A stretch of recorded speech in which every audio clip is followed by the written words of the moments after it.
மக்கள் செய்திகள் YouTube channel சொந்தங்களுக்கு வணக்கம். வருகின்ற நாடாளுமன்ற தேர்தலை ஒட்டி தமிழகம் முழுவதும் மிகுந்த பரபரப்பான சூழ்நிலையில் பிரச்சாரம் நடைபெற்று வருகின்றது.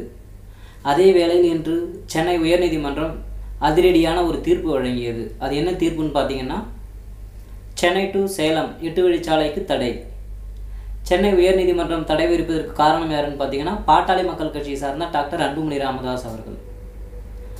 டாக்டர் அன்புமணி ராமதாஸ் அவர்கள் விவசாயி தான் கடவுள் என்ற முழக்கத்தோடு விவசாயத்தை அழித்து எந்த ஒரு நலத்திட்டமும் தமிழகத்திற்கு தேவையில்லை என்பதை குறிக்கோளாக கொண்டு சென்னை உயர்நீதிமன்றத்தில் ஒரு வழக்கு தொடர்ந்தார். அதன் காரணமாகவே இன்று 8 வழிச்சாலைக்கு தடை விதிக்கப்பட்டது. இதுக்கு முன்னாடி பார்த்தீங்கன்னா, தருமபுரி டு மொரப்பூர் 70 ஆண்டுகளுக்கு பிறகு தமிழகத்தில் ஒரு ரயில்வே திட்டம் வருதுன்னா அது டாக்டர் அன்புமணி ராமதாஸ் அவர்களால் தான்.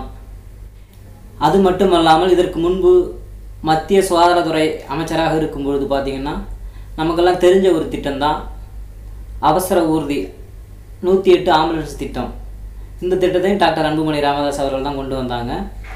அதே போல் பார்த்திங்கன்னா, சாலை ஓரங்களில் இருந்த மதுக்கடைகளை இந்தியா முழுவதும் 90,000த்திற்கு மேற்பட்ட மதுக்கடைகளை மூடியிருக்காங்க. இது ஒரு இம்பார்ட்டண்ட்டான ஒரு திட்டம். இது எல்லாத்தையுமே அமல்படுத்தியிருக்காங்க. அது மட்டுமல்ல, பொது இடங்களில் புகைப்பிடிக்க தடை. இதுவும் டாக்டர் அன்புமணி ராமதாஸ் அவர்கள் தான் கொண்டு வந்தாங்க. அப்புறம் இனிமேல் என்னென்னு பார்த்தீங்கன்னா, தமிழகத்தில் பாட்டாளி மக்கள் கட்சி புதுவையை சேர்த்து மொத்தம் 7 தொகுதி வருகின்ற நாடாளுமன்ற தேர்தலில் போட்டியிடுகின்றது. அதில் குறிப்பாக தருமபுரி தொகுதியில் டாக்டர் அன்புமணி ராமதாஸ் அவர்கள் மீண்டும் போட்டியிடுறாங்க. நீங்கள் கண்டிப்பாக இது போன்ற நல்ல தலைவர்களை வெற்றி பெற செய்யுங்க. அதுதான் தமிழகத்திற்கு நமக்கு எல்லாத்துக்குமே நல்லது. கண்டிப்பாக வருகின்ற நாடாளுமன்ற தேர்தலில்